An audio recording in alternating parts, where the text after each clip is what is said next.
பிரியமானவர்களே, இயேசுவின் நாமத்தில் நான் உங்களை வாழ்த்துகிறேன். இந்த நாள் ரொம்ப சந்தோஷமாக இருக்குல்ல.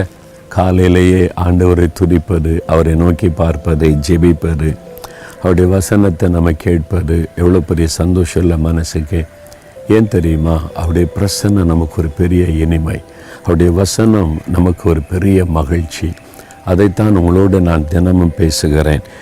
சிலர் சொல்லுவாங்க, குடும்பத்தில் எனக்கு பிரச்சனை இல்லைங்க, சந்தோஷ சமாதானம் தான், இந்த வேலையில் தாங்க பிரச்சனை, எனக்கு வேலையில் நல்லா தான் இருக்குது, இந்த வீட்டுக்கு வந்தால் தான் பிரச்சனைங்க, பிஸ்னஸில் பிரச்சனைங்க. ஒரு பகுதியில் சமாதானம் இருக்குது, இன்னொரு காரியத்தில் ஒரு நிம்மதி இல்லை அப்படின்னு நினைக்கிறீங்களா? இன்றைக்கு கூட ஏசாயா 26:3 ஆண்டு வசனம் சொல்லுகிறது, உம்மை உறுதியாய் பற்றி கொண்ட மனதை உடையவன் உம்மையே நம்பியிருக்கிறபடியால் நீர் அவனை பூரண சமாதானத்துடன் காத்துக்கொள்வீர். ஆண்டவர் பூரண சமாதானத்தை கொடுக்க விரும்புகிறார்.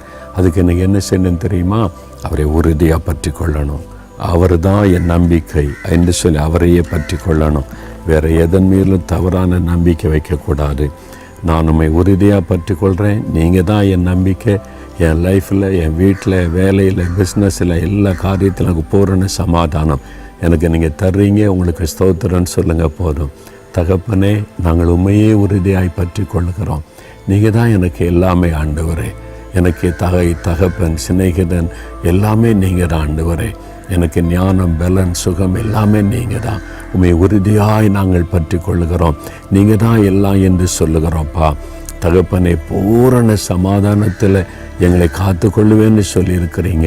எங்கள் வாழ்க்கையில், வீட்டில், வேலையில், பிஸ்னஸில் செய்கிற எல்லா காரியத்திலும் பூரண சமாதான ஆசீர்வாதம் உண்டாகட்டும். உம்முடைய பிள்ளைகள் ஒவ்வொருவருக்கும் உண்டாகட்டும், இன்றைக்கு உண்டாகட்டும். இயேசுவின் நாமத்தில் ஜெபிக்கிறேன் பிதாவே, ஆமென்.